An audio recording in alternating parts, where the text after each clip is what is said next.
Hello, কে বলছেন?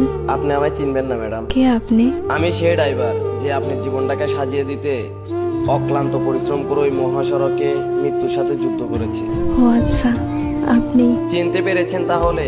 আমি তো ভাবছি চিনবেনই না। ফোন দিয়েছেন কেন? আমি ফোন রাখলাম। কয়েকটা কথা বলার জন্য ফোন দিয়েছি, একটু দাঁড়ান। আমি অপরিচিত কারোর সাথে কথা বলি না। সত্যি কথা বলতে কলিজার সাথে মিশে থাকা মানুষগুলোই না খুব তাড়াতাড়ি অপরিচিত হয়ে যায়। তো তো আর কিছু না, শুনলাম কাল নাকি আপনার বিয়ে। বিয়ের কথা জানেন, তাহলে এখন বলতেছেন কেন? আসলে আমার কিছু ভাই বন্ধু আমাকে বলেছে, তো তাদের কথাটা বিশ্বাস করতে পারিনি, তাই আপনার কাছ থেকে শোনার জন্য একটিবার ফোন দিয়েছি। ঠিকই শুনছেন, কাল আমার বিয়ে। কি বলবেন তাড়াতাড়ি বলেন। আর কিছুই বলার নেই, শুধু একটাই প্রশ্ন, আমার কি দোষ ছিল?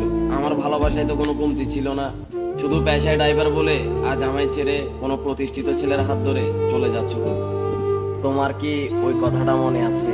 কি কথা? তোমায় না বলেছিলাম আমি পেশায় ড্রাইভার বলে কোনো একদিন আমায় ছেড়ে কোনো এক প্রতিষ্ঠিত ছেলের হাত ধরে চলে যাবা? সেদিন তুমি বলেছিলে কখনোই না। দেখছো, আজ আমার কথাটাই সত্যি হয়ে গেল।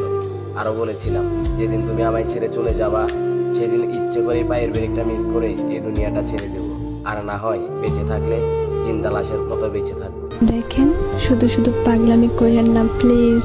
আজ আমি সত্যিই ব্যর্থ।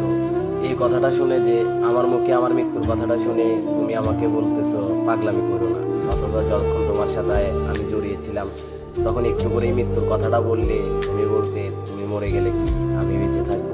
আসলে ড্রাইভার হিসেবে কপালটাই খারাপ। চুপ করেন, এমন করে কেন কথা বলতেছেন? চিন্তা করো না প্রিয়, তুমি চলে যাওয়ার পরপরই নিশ্চুপ হয়ে যাব। বিশ্বাস করো, আজ নিজেকে আটকে রাখতে খুব কষ্ট হচ্ছে। এখন তুমি কোথায় আছো বলো না, প্লিজ বলো কোথায় আছো তুমি। বলবো না, বলে আর লাভ কি? জমের হাত থেকে কি আমায় ফিরাতে পারবে?